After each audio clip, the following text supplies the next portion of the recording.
In the name of God, the Compassionate, the Merciful. Following our discussion about knowledge in the philosophy of Avicenna, the title of this discussion is the division of intelligibles into primary and secondary. Let me read the text and then I will explain it. In Avicenna philosophy, primary intelligibles, al-ma'qulat al-awwaliyah, are particular quantitative concepts, mafahim al-mahawiyah, such as the concepts of book, human being, tree, and so forth.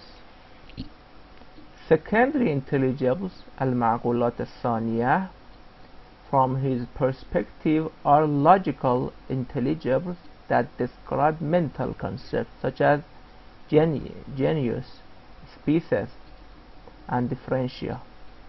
Although Avicenna does not explicitly refer to philosophical secondary intelligibles, al-ma'qulat al-thaniya al-falsafiyya, it can be inferred from his expressions that concepts such as potentiality, actuality, necessity, possibility, cause, and effect constitute another class of intelligibles. These describe extra-mental existence but have no independent extra-mental reference. There are three kinds of intelligibles. What is the meaning of intelligibles? Intelligibles means concept here. Ma'qulat here means concepts. There are three kinds of intelligibles. In fact, three sorts of general concepts. We can say that general concepts can be divided into three sorts.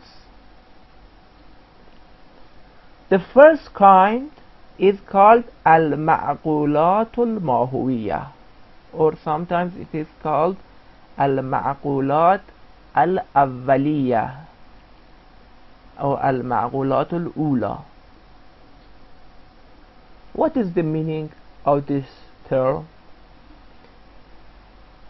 The meaning of this term is about intelligibles that have quiddity. For example, this book, this computer, or a tree, something like it that has quiddity. When we refer to such terms that have quiddity,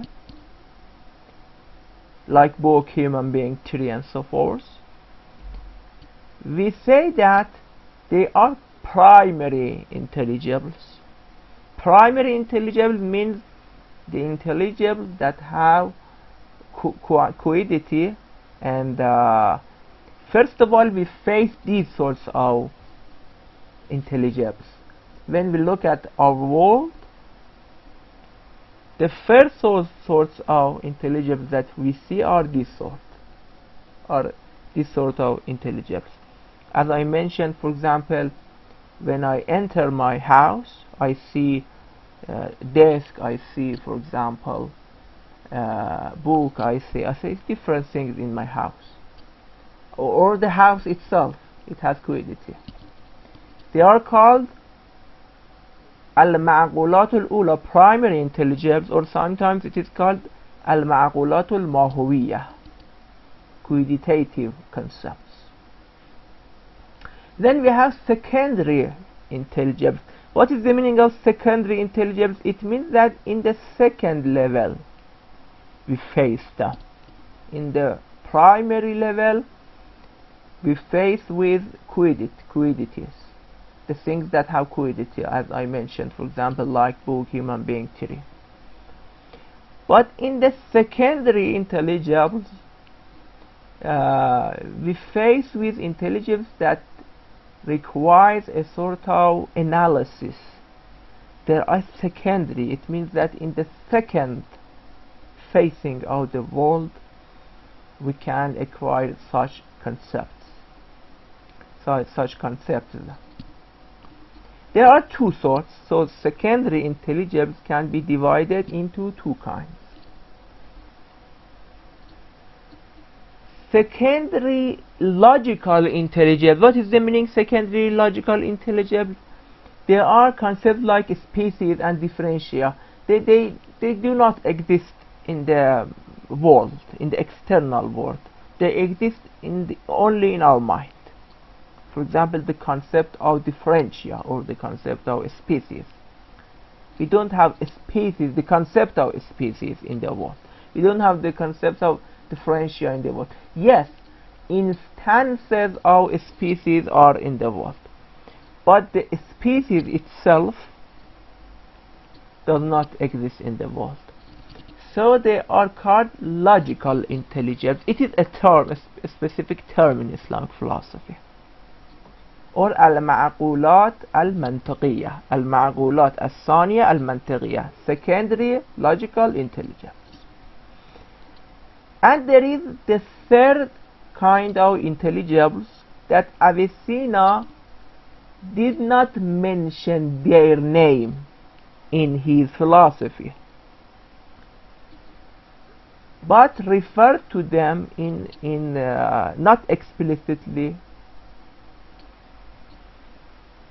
but through his works we can find the roots of this kind. As I mentioned, not explicitly. They are called in the later philosophy, in the latter philosophy, it is called al-ma'qulat al-thaniya al-falsafiyya, secondary philosophical intelligence. What is the meaning of this term? The meaning is that the concepts that describe extra mental existence but have no independent extra mental referent. For example, suppose there is a book in front of me. There is a book in front of me. The book itself, the concept of the book itself is the quantitative concept. Yes? But actuality of the book, we say that this book is actual. Here the term actual, it is not only mental, it is extra, it has extra mental existence. But it doesn't mean that it has independent extra mental referent. No. When we say the book is actual, actuality, we can say, exists within this book. It has no independent extra mental referent, but it exists in the world, in the external world. It is not only mental. It has external existence, but not independent extra mental referent. Or other terms, for example, when I say this book is contingent, or this world is contingent, or this book is the cause or is the effect of something. Where is these terms, effect, cause, possibility, necessity, that these terms do not exist in the world independently, but they exist. They exist within. For example, if I see a tree, it can be cause of something. Causality exists within the tree. It has no independent being, but it exists within it. They are called al-ma'qulat al-thaniya al-falsafiyya, secondary philosophical intelligence. So in conclusion, I can say that we have three kinds of intelligence. Primary intelligence, suppose there is a computer in front of me. The computer itself is primary intelligence. It means that it has quiddity and has quiddity, and I can refer it even by my hand. And then those concepts that exist but not independent. For example, I say this computer is actual, or is contingent, or is cause, or is effect. These concepts are called secondary philosophical intelligence. And there is a third kind of intelligence that do not exist in the external world, even as non-independent being, like differentia and species. They are called logical or secondary logical intelligence.